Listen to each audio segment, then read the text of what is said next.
여호와의 말씀에 너희는 이제라도 금식하고 울며 애통하고 마음을 다하여 내게로 돌아오라 하셨나니 너희는 옷을 찢지 말고 마음을 찢고 너희 하나님 여호와께로 돌아올지어다. 그는 은혜로우시며 자비로우시며 노하기를 더디하시며 인애가 크시사 뜻을 돌이켜 재앙을 내리지 아니하시나니 주께서 혹시 마음과 뜻을 돌이키시고 그 뒤에 복을 내리사 너희 하나님 여호와께 소제와 전제를 드리게 하지 아니하실는지 누가 알겠느냐. 아멘. 감사합니다. 동계수련회의 마지막 날 새벽 기도에 나온 여러분을 진심으로 또 환영하고 축복합니다. 수련회를 오면 참 이상한 것 같습니다. 잠깐 몇 마디 한 것 같은데 새벽 3시가 넘어가고 있고, 잠깐 산책하고 있는 것 같은데 이제 어떡하지라고 생각되게 되는 그런 시간과 지점에 있는 것 같습니다. 저도 지난 밤에도 잠깐 몇 마디 한 것 같은데 새벽 3시가 넘어 있었고, 어제도 잠깐 몇 마디 한 것 같은데 이 시간은 뭐지라는 생각을 하면서, 자, 나의 목은 어디로 가고 나의 몸은 어디에 있는가라는 생각을 해보게도 됩니다. 그러나 오늘 새벽 기도의 시간을 통해서 또 전하는 자, 듣는 자 모두에게 은혜가 있기를 간절히 소원해 봅니다. 요즘 우리의 그 교회의 표어이기도 하고 이번 동계수련회의 주제이기도 한 하나님의 열심에 대한 여러 가지 이야기를 우리가 나누게 됩니다. 하나님의 열심은 이루시는 것이라는 이야기를 하기도 하고요. 또 하나님의 열심에 대한 방향, 또 하나님의 열심의 성품을 우리가 닮을 수 있어야 되겠다, 이런 생각을 해보게도 되고 많이 듣게 됩니다. 하나님의 열심에 대한 여러 가지 단편적인 생각이 듭니다. 저는 한 가지로는 그런 생각이 듭니다. 하나님의 열심에 대한 어떤 보편성을 대해서 한번 생각을 해봅니다. 수련회 때에만 찾아오는 하나님이 아니라는 거죠. 수련회 때에만 느낄 수 있는 하나님의 열심이 아니라는 것. 나의 일상에서도, 내가 살아가는 삶에서도, 나의 회사의 자리, 나의 가정의 자리에서도 하나님의 열심을 느낄 수 있어야 되지 않겠는가라고 생각하는 그런 하나님의 열심에 대한 보편성에 대해서도 생각을 해봅니다. 또 한 가지 또 생각을 해보게 되는 것은요, 하나님의 열심을 도통 잘 모르겠으니 하나님의 열심에 대해서 우리는 무조건적으로 신뢰하고 나아갈 수 있어야 되겠다라는 생각을 해보기도 합니다. 어쩌면 하나님께서 옆에서 세차게 나의 귀에다 대고 이야기를 해주시고 있는데 나는 잘 모를 때가 많이 있잖아요. 그럴 때 어쩌면 내가 생각하는 방향과 다르다 할더라도 나에게 주어지는, 나에게 보여지는 하나님의 열심에 대해서 내가 신뢰하면서 갈 수 있어야 되겠다라는 생각을 해보게도 됩니다.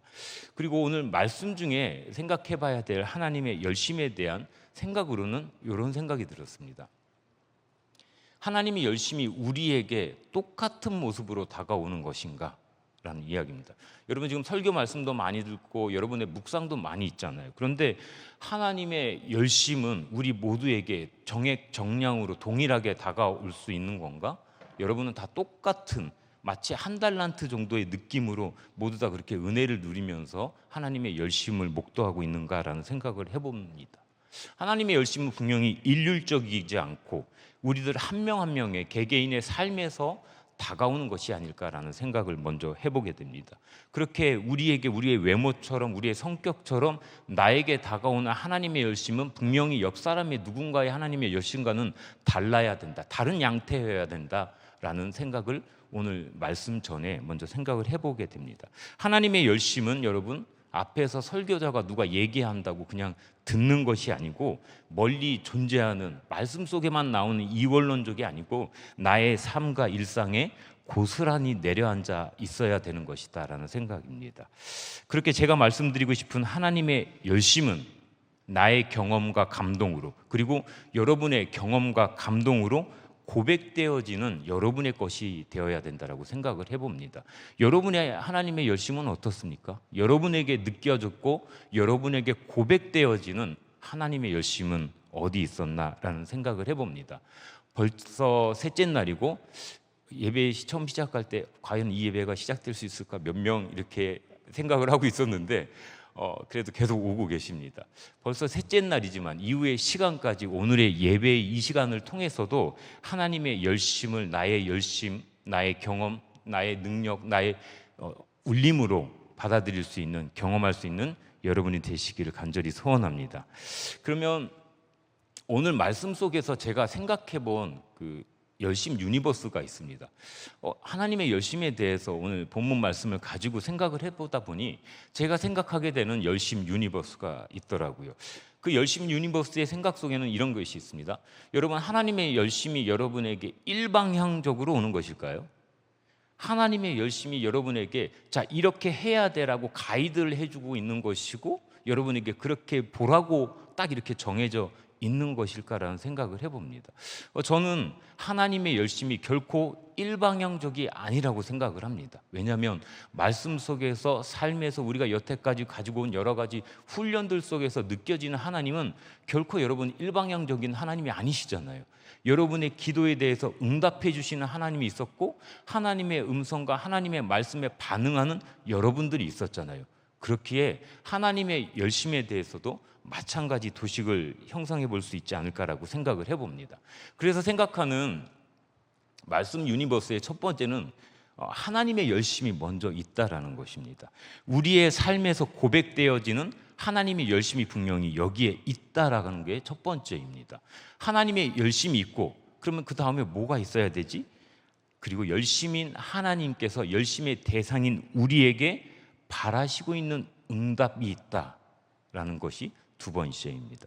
그래서 하나님의 열심에서부터 그것에 대한 우리의 반응까지 응답까지 여기까지가 하나님 열심의 유니버스가 아닐까, 하나님 열심의 도식이 아닐까라는 생각을 해봅니다. 그리고 다른 말로는 하나님 열심의 완성은 하나님의 열심에서부터 우리의 응답까지 우리의 반응까지가 바로 하나님 열심의 완성이라고 생각을 해봅니다. 오늘 말씀 속에서 생각을 해보면 기다림이라는 하나님의 열심이 있습니다. 오늘 말씀 속에서는. 그런데 기다리시는 하나님의 입장을 생각해 보니까 거기에 대한 반응과 응답을 기다리시는 하나님에 대해서도 느껴졌었어요. 기다리는 사람 입장에서는 여러분 어떻습니까? 어제 실행위원 집사님들하고 잠시 식사하면서 실행위원 집사님이 연애하시고 사모님을 기다릴 때의 마음에 대해서 잠깐 듣기도 했는데요. 여러분, 기다릴 때의 마음이 어때요? 처음에는 저도 그 연애할 때 생각해 보면 제 아내가 몇 시간 늦게 나온 적이 있어요. 약속을 잊어버리고 늦게 나왔었는데, 네, 늦게 나왔어요. 늦게 나왔는데 몇 시간이나 이렇게 지나서 나왔는데 처음에는 제 할 일을 했죠. 잠깐 뭐 좀 있으면 되겠지, 좀 나오겠지. 조금 1시간이 지나고 1시간 반이 지나고 나서 생각을 해보니 이 시간 뭐라도 해보겠다. 약속 장소인데 전화도 안 받고 이게 뭐지라고 생각을 해서 근처에 펜션점에 가서 예를 들면 편지지를 사와서 뭐 편지라도 쓸까? 뭐 어떻게 해야 되지? 자, 이게 2시간이 넘고 3시간째가 돼가니까 여러분 어떤 마음이 들 것 같아요? 다급해지죠. 연락은 안 되는데 사람은 안 와요. 처음에 오면 등짝 스매싱을 해줘야 되나? 뭐라고 얘기를 해줘야 되나? 도대체 어떻게 이러냐고 뭐 어떻게 해야 되지라고 생각을 하다가 마지막엔 여러분 어떻게 돼요? 빨리 왔으면 좋겠다. 그냥 빨리 왔으면 좋겠다라고 생각을 해봐요. 여러분, 제가 청년들하고 신방하다 보면 늦게 만날 때 처음 아예 일찍 만나서 늦게 가는 게 아니고요. 늦게 만나게 되면 가끔 부모님한테 전화 오는 청년들이 있습니다. 그럴 때면 저는 속으로 이런 생각, 나 여기서 쫓겨나는 거 아니야? 그러니까 빨리 부모님 전화 받아서 빨리 들어가야지라고 이야기를 하기도 해요.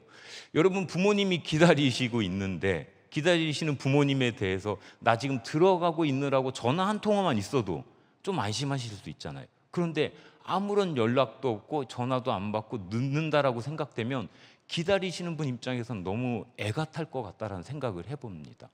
오늘 말씀 속에서 보는 하나님의 열심히 기다림이라면 그 기다리시는 하나님은 그 기다림의 대상이 되는 우리에 대해서 뭔가 조그만 응답이라도 있었으면 좋겠다. 뭔가 반응해 주는 것이 있었다. 저기 멀리서 아빠하면서 나 지금 가고 있어라고 뭔가 수신호나 시그널을 보내주면 너무 좋겠다라는 생각이 들었습니다. 그렇게 기다리시는 하나님은 소망을 가지고 있다. 소망 아닌 소망이죠. 우리가 응답하기를 바라는, 우리가 반응해 주기를 원하는 하나님의 기다림, 열심이 있었다라는 생각을 해봅니다. 기다림이라는 하나님의 열심과 그에 대한 마중물이 되는 우리의 응답과 반응까지, 그것이 바로 하나님 열심의 완성이라고 생각을 해봤습니다. 그럼 오늘 말씀 속에서 자세하게 하나님의 열심의 완성을 들여다보도록 하겠습니다. 본문에서 나타나는 하나님의 열심의 완성의 도식이 있다면 처음에 열심이 있어야 된다고 했죠. 열심은 기다림입니다. 그 기다림은 오늘 본문 12절 속에 나올 수 있는데요. 먼저 오늘 요엘서는 여호와는 구원 하나님이십니다. 여호와는 하나님이시다라고 이야기하는 요엘이라는 의미의 이름을 가졌는데 그 요엘 선지자가 여호와의 날이라는 여호와의 심판 날과 또 구원하심에 대해서 이야기하고 있는 부분이고, 특별히 이 부분은 회개를 촉구하는 부분이라고 볼 수 있습니다. 12절 먼저 같이 한번 읽어보도록 하겠습니다. 자, 시작. 여호와의 말씀에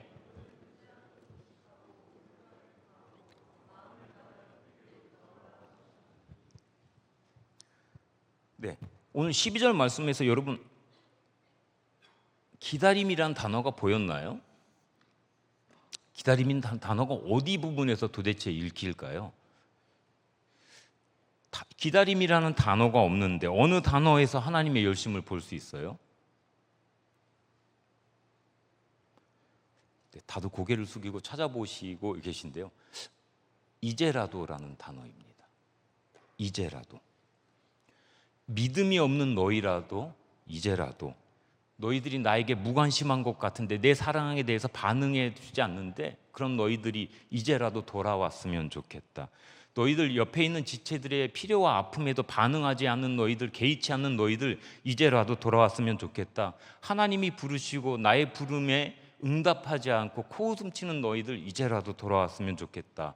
외부로 인한 것이든 너희들 스스로의 마음으로 인한 것이든 너희들이 실패와 낙담과 좌절과 우울 속에 있는데 그런 너희들이 이제라도 돌아왔으면 좋겠다라고 말씀해 주시는 것, 그 긍휼의 하나님께서 우리에게 그 두렵고 떨리는 여호와의 날의 심판에서부터 우리를 구원해 주시겠다, 우리로 하여금 반드시 서게 할 수 있게 하겠다라고 하는 말씀이 이제라도라는 말씀에 있는 것 같습니다.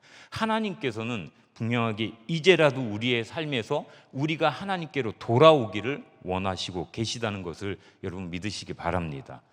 이제라도 돌아왔으면 좋겠다. 하나님께서는 그렇게 기다려주고 계시다라는 거죠. 그리고 기다리시는 하나님께서는 여러분 기한이나 제한을 둘까요? 전혀 그렇지 않습니다. 우리의 삶의 어느 때라도, 공고한 때, 낭망하는 때, 좌절하는 때, 행복하는 때, 설령 기뻐하는 때, 어느 때라도 하나님께서는 우리에게 돌아오고 하나님 곁으로 오기를 바라고 계신다라는 것입니다. 때에 상관이 없다라는 거예요. 늦은 때나 빠른 때나 어느 때나 상관없이 하나님은 여전히 우리를 기다리시고 계신다라는 이야기입니다. 또한 여러분에게 묻은 죄의 무게가, 일상의 무게가 얼마이든지 간에 그거에 따라서 하나님께서 여러분을 기다리시고 안 기다리시고의 차이가 있게 될까요? 전혀 그렇지 않다라고 이야기하시는 거죠. 여러분, 우리는 그렇죠. 내가 좀 이런 죄를 지었으니까, 뭔가 경건 생활에서 조금 더 이탈된 것 같으니까, 교회로부터 멀어진 것 같으니까 그게 부끄러워서 하나님을 멀리하고 빙빙 돌기만 했다라는 거죠. 교회를 떠나서 내 사랑이 되기도 하고 하나님께 기도하는 것이 머쓱해지기도 하고 어색해지기도 하고, 그런데 아니라고 이야기하는 겁니다. 하나님은 우리에게 진홍과 같은 죄가 있을지라고 한다 하더라도 너희들 돌아와라 라고, 너희들 돌이키라고 우리에게 이야기를 해주시고 있는 겁니다. 그렇게 하나님께서는 기다리시는 하나님이라는 겁니다. 하나님의 열심은 우리에게 있어서 그렇게 기다림으로 오늘 본문에 나오고 있습니다. 여러분의 삶에서는 혹시 기다리시는 하나님에 대해서 목도하고 경험하신 적이 있는지 모르겠습니다. 여러분의 삶에서 나를 기다려주셨다는 하나님을 경험해 볼 수 있다면, 그런 느낌을 가졌다라면 분명히 여러분은 하나님의 열심을 경험했다라는 것입니다. 언제라도 두 팔 벌려서 오기를 원하는 하나님, 나로 하여금 다른 어떤 것에서도 느낄 수 없는 그 안온함을 우리에게 주시는 하나님께서 분명히 우리에게 돌아오기를 원하신다라는 것입니다. 그 하나님은 오늘 본문에서 이야기하고 있는, 우리에게 말씀해 주시고 있는 하나님의 열심은 그렇게 기다립니다. 기다리시는 하나님이십니다. 이사야서 30장 18절에 말씀이 있습니다. 제가 한번 여러분에게 낭독해 드리도록 하겠습니다. 그러므로 여호와께서 기다리시나니 이는 너희에게 은혜를 베풀려 하심이요. 하나님의 열심은 이렇게 이제라도라는 단어를 통해서도 우리에게 기다림으로 보여주고 있다라는 생각을 해봅니다. 자, 하나님의 열심의 완성은 하나님의 열심이 있고 여기에 대한 우리의 반응이 있어야 된다라고 이야기를 했습니다. 자, 오늘 본문 말씀의 12절에 이제라도라는 단어를 통해서 하나님의 열심은 기다림이라고 우리가 이야기를 했습니다. 그러면 우리의 반응이 있어야 되겠죠. 우리의 응답이 있어야 되겠죠. 우리의 마중물이 있어야 됩니다. 거기가 두 가지가 우리가 이야기할 수 있습니다. 첫 번째로 여러분 진심입니다. 13절의 말씀 속에서 볼 수 있는데요. 함께 읽어보도록 하겠습니다. 13절입니다. 너희는 옷을 찢지 말고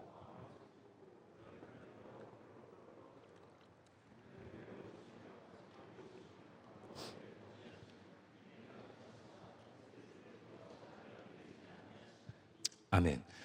자, 여러분 오늘 숨은 그림 찾기도 아니고 낱말 찾기도 아니고 자, 13절에서 진심을 느낄 수 있는 부분이 어느 부분입니까?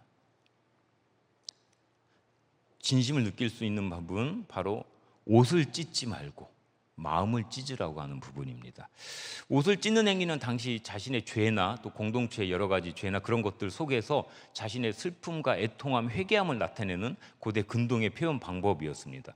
다윗이 옷을 찢거나 여러 선지자들이 옷을 찢는 장면도 여러분 성경에서 많이 보셨을 것 같아요. 그런데 오늘 본문에서는 단순히 옷을 찢는 것만이 아니고 우리가 외피로 드러나는 것이나 겉으로 드러나는 것만이 아니고 우리의 마음을 다해 전심을 다해 하나님께로 돌아가야 된다라고 하는 전심을 마음을 찢고라는 표현을 통해서 우리에게 이야기를 해주고 있는 겁니다.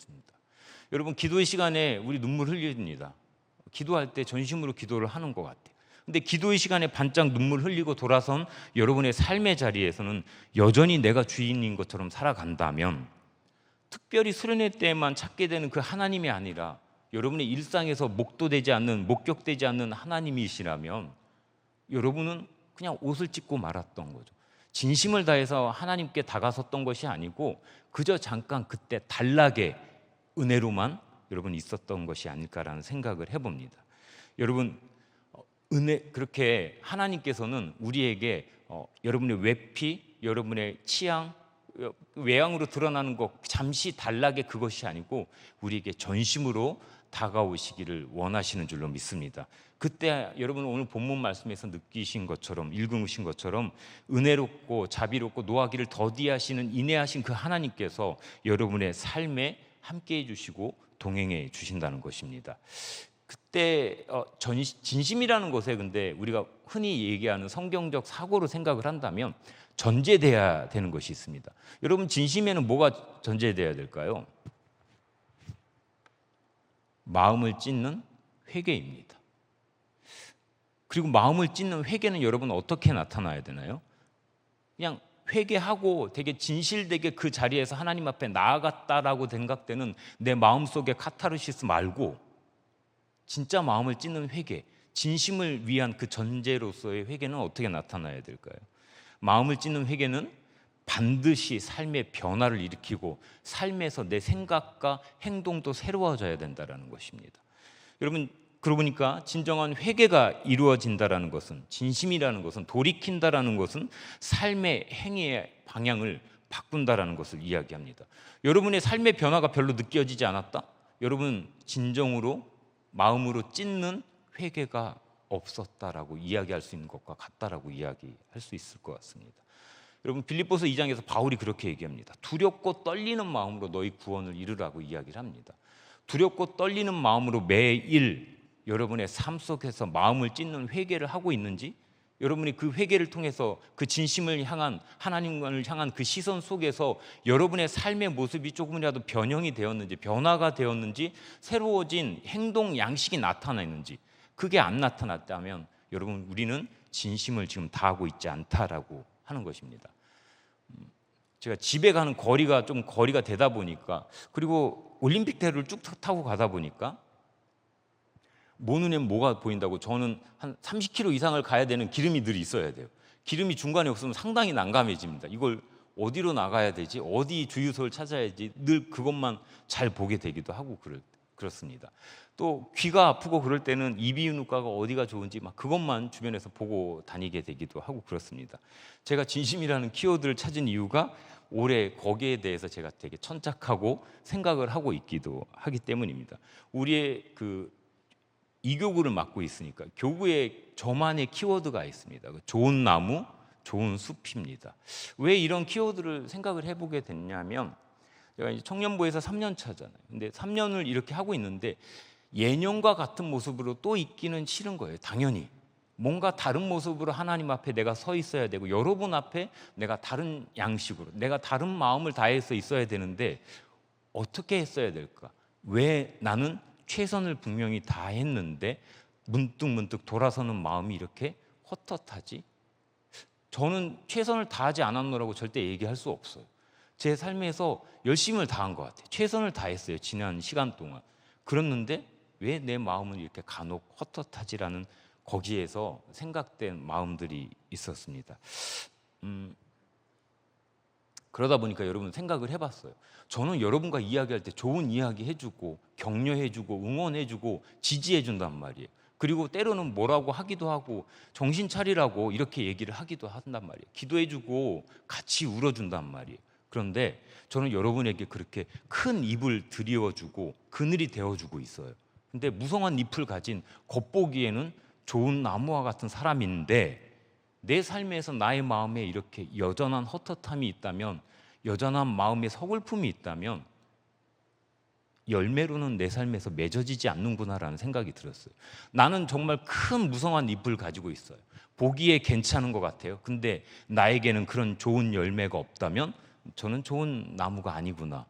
그러면 올해는 내가 좋은 나무가 돼봐야지. 나의 삶에서부터 느껴지는 나의 삶의 열매도 좋을 수 있도록 좋은 나무가 돼봐야지라고 생각을 했던 거예요. 그리고 좋은 나무를 이룰 수 있는 방법론적인 것으로 바로 진심을 생각했던 거예요. 그리고 여러분 생각해보세요. 저라는 사람이 좋은 나무가 돼서 이렇게 서 있고 주변에 있는 리더들이 좋은 나무가 서로가 되어서 서 있으면 그게 어떻게 될까요? 그게 바로 좋은 숲이 될 거라는 생각을 해보기도 했습니다. 진심으로 저는 좋은 나무가 되기를 바랍니다. 그리고 여러분도 진심으로 마음을 찢는 행위와 회개와 하나님께로 다가서려는 마음들이 여러분의 삶 속에 가득하기를 축복합니다. 자, 첫 번째로는 하나님이 기다리시는 하나님에 대한 우리의 반응, 우리의 마중물, 첫 번째는 방금 말씀드렸듯이 진심입니다. 그럼 두 번째는 무엇이 될까라는 생각을 해봅니다. 두 번째는 진짜 축복이 무엇인지 알아야 된다는 이야기입니다. 오늘 본문의 상황 속에서는 이스라엘 백성들은 우린 지금 완전히 폭망했다, 완전히 멸망당했고 하나님께서 우리를 완전히 버리셨다라고 생각되고 있는 부분이에요. 그런데 그 상황을 통해서 보여주시는 것은, 그들의 삶을 회복시키는 방법은 그들이 생각하고 예상하고 계획했던 방법과는 전혀 다르다라는 것을 오늘 말씀을 통해서 이야기를 해주고 있습니다. 오늘 14절의 말씀을 보시면요, 주께서 혹시 마음과 뜻을 돌이키시고 그 뒤에 복을 내리신다라고 되어 있어요. 복을 내리신다라는 게 원문을 살펴보고 그러다 보면 남겨진 복이 있다라는 거예요. 하나님께서는 큰 복이 있고 거기에 남겨진 복을 가지고 있고, 멸망당하기, 그리고 너희들이 심판당할 마땅한 너희들인데 내가 너희가 돌이키면, 나에게 전심을 다해서 마음을 찢어 나에게 돌아오면 내가 이 남겨진 복으로 인하여 너희를 다시 축복해 줄 거라고 이야기를 하는 것이거든요. 그런데 이 그냥 복에 초점이 아니고 그 뒤에 있는 부분에 저는 초점이 조금 더 맞춰졌던 것 같습니다. 하나님은 분명히, 기다리신 하나님은 우리가 전심을 다해서 하나님 앞에 나아갈 때 우리를 받아주시고 우리에게 복을 내려주시죠. 근데 그 축복은 우리의 삶 속에서 그냥 나의 삶의 위치가 달라지고 내가 가진 것이 조금 더 많아진다는 것으로 끝이 나는 게 아니라는 거죠. 여러분의 삶의 모습이 조금 나아지는 것으로, 조금 개선되는 것이 그게 하나님의 복의 끝이라고 생각되지 않았던 거예요. 그걸로는 뭔가 이상하잖아요. 그걸로는 뭔가 미진하다라는 거죠. 하나님께서 우리에게 뜻을 돌이켜 주시는 축복은 다른 그런 것들이 아니고 더욱 하나님께로 나아가는 예배가 된다라는 것이 바로 뒤에 있는 장면들입니다. 여호와께 소제와 전제를 드릴 수 있게 하는 것, 그것이 바로 축복의 근원이 되고 축복의 모습이 되어야 될 줄로 믿습니다. 여러분, 하나님이 하나님이심을 알게 하는 것, 하나님을 예배하는 곳 속에서 하나님을 더욱더 경험할 수 있게 하는 것, 하나님의 열심을 목도할 수 있게 하는 것, 그것이 바로 하나님께서 우리에게 주시는 축복이라는 이야기를 드리고 싶은 것입니다. 여러분, 재작년인가요? 제가 우리 교회 처음 왔을 때 2021년도에 사역을 처음 시작하게 됐는데, 그때 원로 목사님 특별 새벽 기도에 기도에 대해서 무슨 말씀을 해주셨던 것 같습니다. 그때 제가 안내 선언하고 그걸 다 듣지는 못했는데 교환을 보고 제가 마음에 되게 큰 인사이트를 얻었던 적이 있습니다. 여러분, 기도의 응답이 뭐라고 거기에 적혀져 있었냐면, 기도의 응답이 뭘까요, 여러분? 여러분이 생각하시는 기도의 응답은 뭘까요? 그때 원로 목사님께서 말씀해 주셨던 것이 기도의 응답은 기도다라고 말씀해 주셨습니다. 내가 기도를, 나의 삶이 나아지길 원하면서 내가 주님께 더욱더 가까이 나아가길 원하는 마음으로 하나님 나를 정결케 해달라고 이렇게 죽자 살자 기도하고 눈물 흘리는데 그 기도의 응답이 기도래요. 아, 이게 무슨 말이지? 라고 생각을 했던 적이 있는 것 같습니다. 하나님께서 우리에게 주시는 축복의 종류와 류도 바로 그런 것이다라는 생각을 해봅니다. 우리에게 있어서 축복은, 우리에게 있어서의 정답은 예수 그리스도가 되어야 된다라는 것입니다. 우리에게 있어서의 축복은 예수님과 조금 더 동행하기를 원하는 것, 조금 더 가까이 다가가기를 원하는 것, 그 모양과 방법이 우리의 삶에 녹아내리는 것, 이것이 바로 우리에게 있어서 축복이 되어야 된다라는 것입니다. 우리에게 있어서의 축복은 지금의 예배가 달게 느껴지는 것, 그게 바로 하나님께서 우리에게 주시는 축복이라고 우리가 생각을 해야 된다라는 것입니다. 네, 이제 말씀을 정리해 봐야 되겠죠. 줄탁동시라는 이야기가 있습니다. 아까 예배국 총무님이 저에게 다가오셔서 예배에 이제 올라가야 되는데 옆에서 소근소근 얘기를 해주더라고요.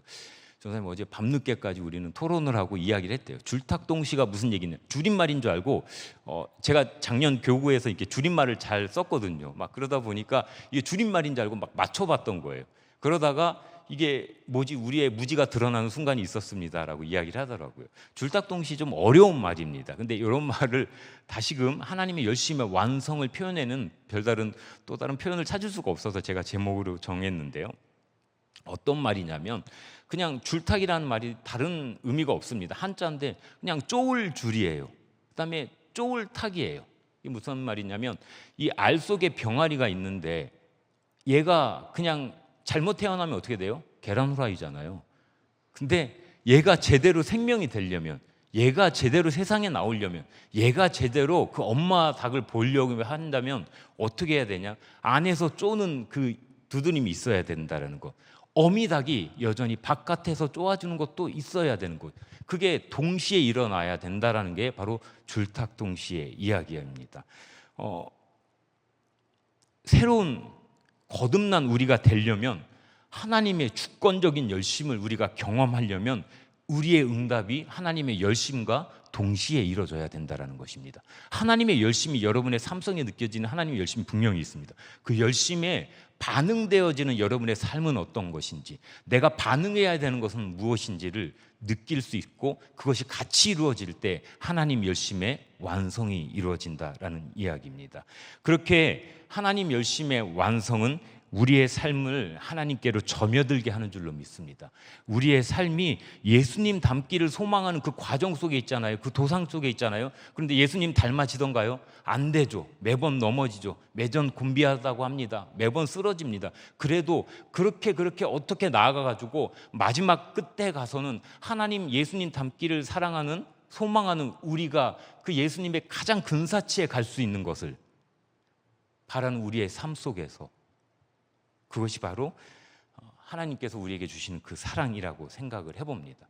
여러분의 삶에서의 하나님의 역사는 무엇이고 하나님의 흔적은 무엇인지 그 열심을 찾는 여러분이 되시기를 간절히 소원합니다. 우리의 삶에, 나의 삶에 드러난 하나님의 열심의 완성을 경험하고 목격하는, 나의 것으로 느끼는 여러분이 되시기를 간절히 축복합니다. 우리 아까 처음에 시작했던 찬양 잠시 하고 기도하도록 하시겠습니다.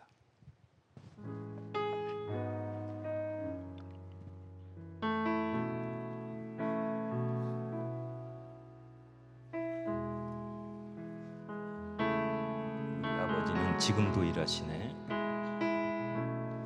우리 아버지는 지금도 일하시네. 우리 아버지는 지금도 역사하시네. 눈에 보이지 않아도 쉽게 아버지는 지금도 일하시네. 우리 아버지는 내 기도 들으시네. 우리 아버지는 내 기도 응답하시네. 눈에 보이지 않아도 쉽게 느낄 수 없어도 우리 아버지는 나를 사랑하시네. 우리 아버지는 나를 사랑하시네. 우리 아버지는 너를 사랑하시네. 그 아들을 내어주사 십자가 달리기까지 우리 아버지는 우리 사랑하시네. 우리 아버지는 지금도 일하시네. 아버지는 지금도 일하시네. 우리 아버지는 지금도 역사하시네. 눈에 보이지 않아도 쉽게 느낄 수 없어도 우리 아버지는 지금도 일하시네. 이 시간 여러분 잠시 기도하겠습니다. 사랑은 하나님, 우리로 하여금 주님의 사랑을, 주님의 열심을 우리의 삶에서 느낄 수 있도록 하여 주시옵소서. 주님의 그 열심을 목도함으로 나의 삶에 변화가 있을 수 있도록 하여 주시옵소서. 내가 더욱더 주님께 가까이 나아갈 수 있도록 하여 주시옵소서. 나의 마음이 주님으로 인해 따뜻하여지고 나의 마음이 주님으로 인해 안온해질 수 있는 삶을 살 수 있도록 하나님 붙잡아 주시옵소서. 우리의 마음에 깊은 파도를 잠잠케 하여 주시옵소서. 주님의 열심을 목도하길 바라며 주님의 열심을 경험하길 바라며 주여 한번 외치시고 잠시 기도하시겠습니다. 주여, 사랑의 하나님, 오늘 우리에게 오셔서 주님 축복하여 주시길 간절히 소원합니다. 하나님의 열심을 목도할 수 있도록 하여 주시옵소서. 우리의 삶 속에 역사하여 주시고 기다려주시는 주님을 알아갈 수 있도록 하여 주시옵소서. 그 하나님은 나의 마음속에 알아갈 수 있도록 하여 주시옵소서. 하나님, 나는 여전히 부족하지만 나는 여전히 여전하죠. 하나님, 나에게 주어주시는 여전하신 하나님의 은혜를 내가 구하며 나아갈 수 있도록 하나님 붙잡아 주시고 인도하여 주시옵소서. 하나님, 살펴봐 주시기 원합니다. 나의 눈에는 보이지 않고 쉽게 느낄 수 없지만 여전히 일하시고 있는 주님, 우리의 삶 속에서 나와 함께하여 주시고 동행하여 주시옵소서.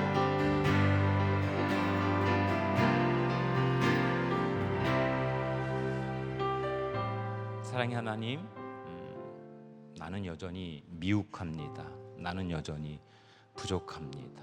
나는 여전히 하나님 뜻대로 살아가고 있는 것 같지 않습니다. 나의 마음은 늘 무너져 내리고 세 번 가다가 또 넘어지기를 반복합니다. 그래도 하나님, 내 삶에서 느껴지는 하나님의 열심을 봅니다. 나를 향하신 하나님의 사랑의 열심을 봅니다. 나를 붙잡아 일으키시는 하나님의 손길을 느낍니다. 하나님, 우리로 하여금 그 손길에 의지해서 다시 일어설 수 있도록 하여 주시옵소서. 다시금 새 힘 얻을 수 있도록 하여 주시옵소서. 다시금 주님의 얼굴을 마주할 수 있도록 하여 주시옵소서. 오늘 하루가 앞으로 우리의 삶이 그렇게 주님의 열정을, 주님의 사랑을 목도하며 나아갈 수 있는, 경험할 수 있는 우리의 삶이 될 수 있도록 하여 주시옵소서. 우리가 우리의 삶의 끝까지 그렇게 주님 닮아가기를 소원합니다. 감사합니다. 예수 그리스도 이름으로 기도합니다. 하늘에 계신 우리 아버지여, 이름이 거룩히 여김을 받으시오며 나라가 임하시오며 뜻이 하늘에서 이루어진 것 같이 땅에서 이루어지이다. 오늘날 우리에게 일용할 양식을 주시옵고 우리가 우리에게 죄 지은 자를 사하여 준 것 같이 우리의 죄를 사하여 주시옵고 우리를 시험에 들게 하지 마시옵고 다만 악에서 구하시옵소서. 되게 나라와 권세와 영광이 아버지께 영원히 싸움나이다. 아멘.